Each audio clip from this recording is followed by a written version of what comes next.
Hello students, आज हम लोग बात करने वाले हैं BPSC 132 Indian government and politics का जो आपका पेपर है, भारतीय शासन और राजनीति का पेपर है जो आपका, उसमें ब्लॉक 3 में हम लोग बात कर रहे थे प्रीवियस पार्ट में विधायिका के बारे में।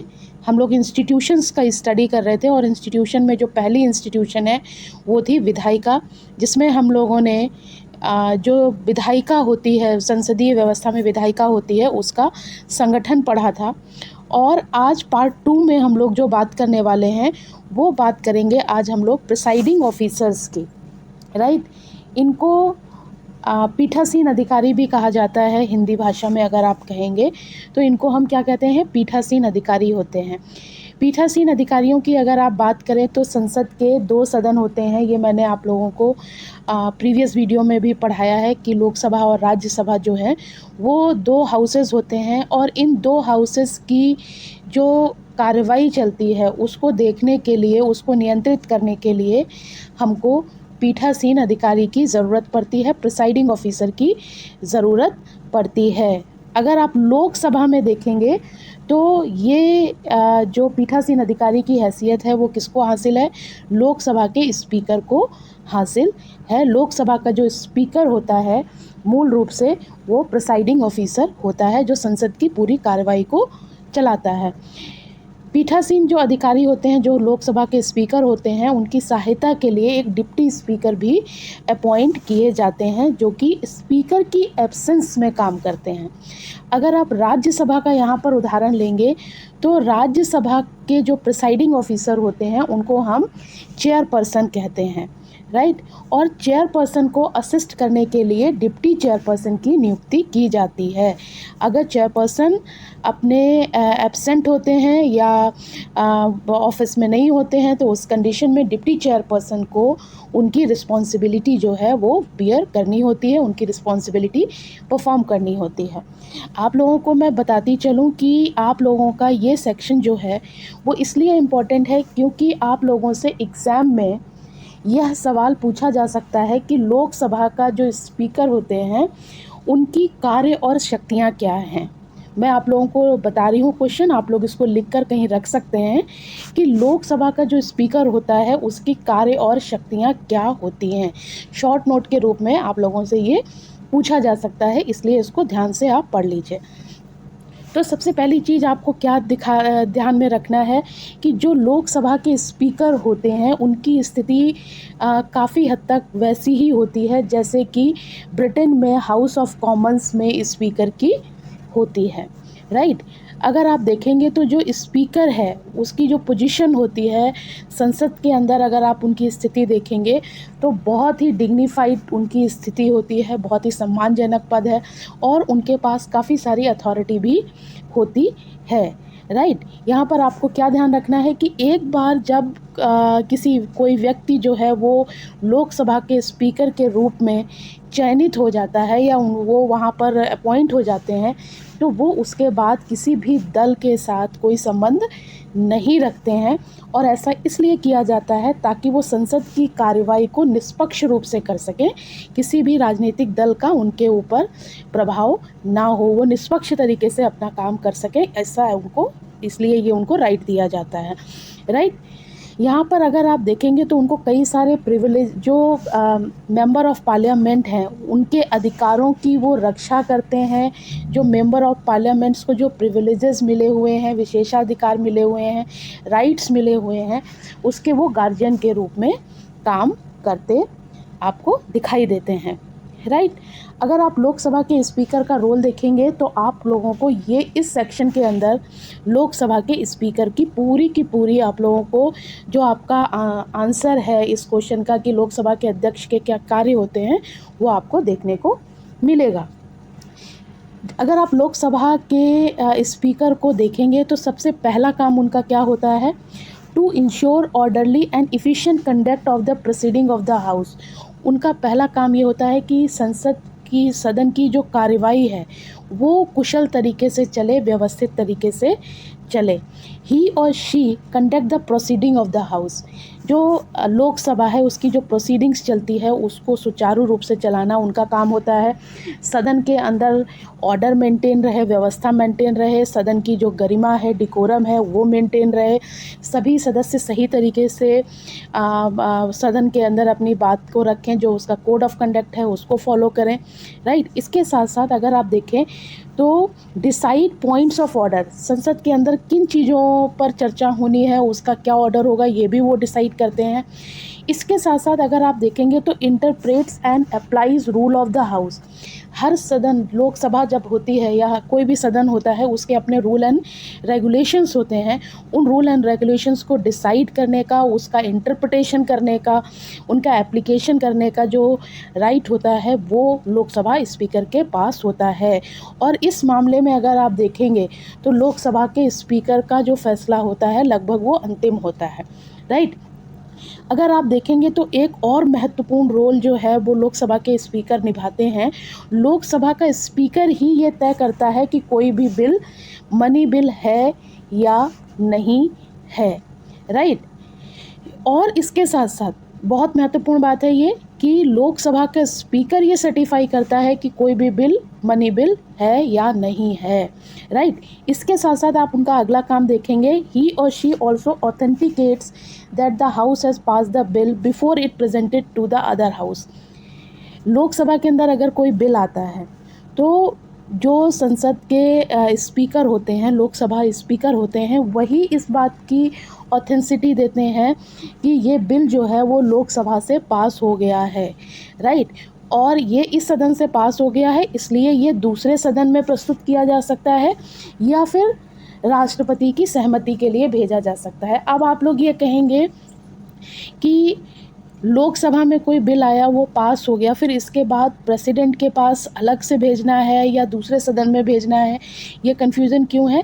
अगर बिल राज्यसभा में पास हो चुका है तो इसके बाद वो लोकसभा में पास होने के लिए आता है, और अगर लोकसभा उसको पास कर देती है तो फिर वो लास्ट सहमति के लिए प्रेसिडेंट के पास भेज देती है, राइट।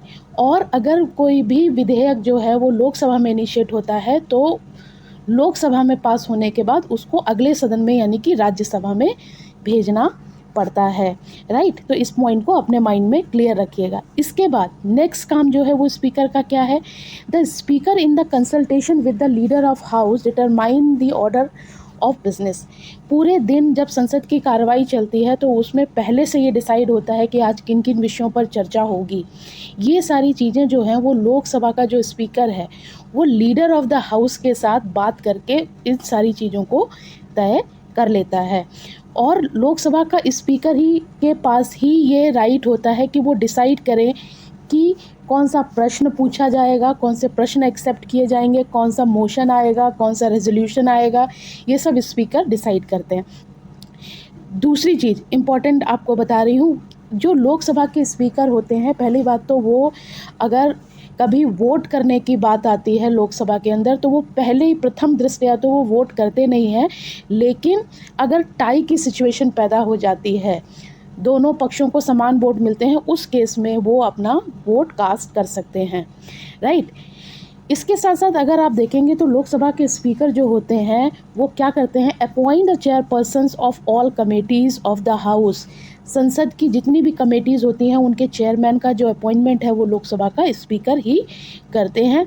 इसके साथ साथ अगर आप देखेंगे तो जो सचिवालय का स्टाफ होता है, राइट, उसके ऊपर भी अगर आप देखेंगे तो कंट्रोल किसका रहता है? लोकसभा के स्पीकर का रहता है। लोकसभा का जो स्पीकर है उसके बारे में एक चीज़ और महत्वपूर्ण है कि लोकसभा के स्पीकर का जो कंडक्ट है, उनका जो काम करने का तरीका है या कार्य प्रणाली है, उसको आप संसद में डिस्कस नहीं कर सकते जब तक कि कोई उससे रिलेटेड कोई मोशन जो है वो वहाँ पर संसद के अंदर ना लाया गया हो, प्रस्ताव ना लाया गया हो, राइट। और इसके साथ साथ आप लोगों को ध्यान क्या रखना है कि जो लोकसभा के स्पीकर होते हैं उनको जो सैलरी मिलती है वो भारत की संचित निधि से यानी कि कंसोलिडेटेड फंड से मिलती है। तो इसमें जितने भी पॉइंट्स हैं आप लोगों को इसको पॉइंट वाइज करके ध्यान में रख लेना है और पॉइंट वाइज इनको लिख के तैयार कर लेना है ताकि ये क्वेश्चन आपसे पूछा जाए तो आप लोग इसको अटेम्प्ट कर सको, राइट। इसके बाद अगर आप देखेंगे क्या चीज़ आपको बढ़िया सी याद रखनी है कि एक स्पेशल फीचर क्या होता है जो हमारे स्पीकर होते हैं उनका, कि अगर संसद या लोकसभा भंग हो जाती है, ऐसी कंडीशन में भी जो स्पीकर हैं उनका पद खाली नहीं होता है, राइट। वो अपने पद पर बने रहते हैं। कब तक बने रहते हैं? जब तक कि नए लोकसभा स्पीकर का चुनाव नहीं हो जाता है। अगर किसी भी केस में स्पीकर एब्सेंट रहते हैं तो जो डिप्टी स्पीकर होते हैं वो सदन की कार्रवाई को चलाते हैं, राइट। तो होपफुली आप लोगों को ये बिल्कुल क्लियर हो गया होगा कि लोकसभा के जो स्पीकर हैं उनके कार्य और शक्तियाँ क्या होते हैं, राइट। अगर आप दूसरा देखेंगे तो राज्यसभा के जो प्रिसाइडिंग ऑफिसर होते हैं उनको हम चेयरपर्सन कहते हैं, राइट। और ध्यान आपको क्या रखना है कि राज्यसभा के जो चेयरपर्सन होते हैं, जो सदन की कार्यवाही को चलाते हैं, वो होते हैं vice president of India, right. जो भारत के उपराष्ट्रपति होते हैं वो राज्यसभा के चेयरपर्सन होते हैं। लेकिन ध्यान क्या रखना है आपको कि जिस पीरियड में, जिस कार्यकाल में वाइस प्रेसिडेंट की भूमिका निभा रहे होते हैं, उस समय वो राज्यसभा के चेयरपर्सन की भूमिका नहीं निभाते हैं, राइट। तो अगर आप देखेंगे तो जो वाइस प्रेसिडेंट हैं वो क्या करते हैं, वो सिर्फ तभी चेयरपर्सन की भूमिका निभाते हैं जब वो अपने वाइस प्रेसिडेंट के ऑफिस में होते हैं। प्रेसिडेंट के ऑफिस में किसी कारण से प्रेसिडेंट का ऑफिस वैकेट हो गया, खाली हो गया, तो वाइस प्रेसिडेंट को प्रेसिडेंट की ड्यूटीज़ परफॉर्म करनी पड़ती हैं। तो उस कंडीशन में वो राज्यसभा के सभापति की भूमिका नहीं निभा सकते।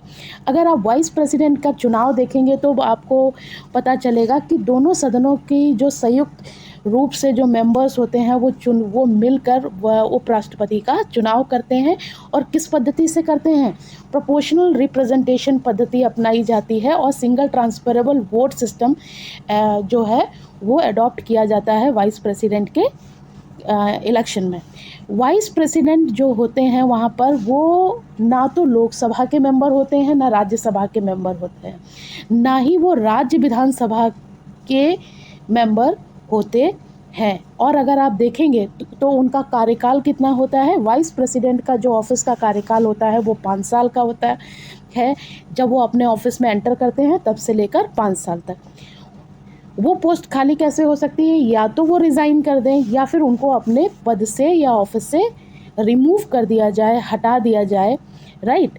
और इसी कंडीशन में जो है वो उनको उनके पद से हटाया जा सकता है। तो the function and duties of the chairperson और Rajya Sabha are same as those of the speaker. Lok Sabha के जो राज्यसभा के सभापति होते हैं वो वही ड्यूटीज़ परफॉर्म करते हैं, लगभग वही कार्य करते हैं जो कि लोकसभा का स्पीकर करता है।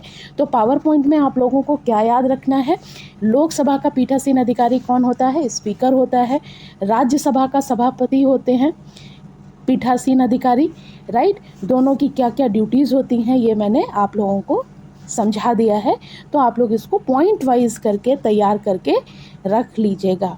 नेक्स्ट लेक्चर में जब मैं आपको मिलूँगी तो मैं आप लोगों से इससे आगे जो लेजिस्लेटिव प्रोसीजर है उसके बारे में बात करूंगी कि जो संसदीय प्रणाली है वो किस तरीके से काम करती है। मैं आप लोगों को लाइन बाय लाइन बहुत धीरे धीरे बहुत आराम से मैं पढ़ा रही हूँ क्योंकि आप लोगों के लिए इस कंटेंट को समझना बहुत ज़्यादा ज़रूरी है। आप लोगों से रिक्वेस्ट है कि आप लोग इसको पढ़िए। कहीं पर आप लोगों को डाउट होता है तो आप लोग कमेंट बॉक्स में मुझे लिख कर बताइए। अगर आप लोगों को अच्छा लगता है वीडियो तो भी कमेंट बॉक्स में लिख कर बताइए। वीडियो को पूरा देखिएगा, स्किप करके मत देखिएगा, नहीं तो आपको समझ नहीं आएंगी चीज़ें, राइट। और लाइक सब्सक्राइब करना मत भूलिएगा, शेयर करना मत भूलिएगा। ये मुझे आप लोगों से कहने की ज़रूरत नहीं है। अपने फ्रेंड्स के साथ भी आप लोग शेयर कर सकते हैं और इसको अपने एग्ज़ाम की तैयारी के लिए पॉइंट वाइज तैयार कर सकते हैं। सारे पॉइंट्स मैंने आपके लिए हाईलाइट कर दिए हैं। तो अभी के लिए इतना ही। नेक्स्ट लेक्चर में आपसे मुलाकात होगी, तब तक के लिए धन्यवाद।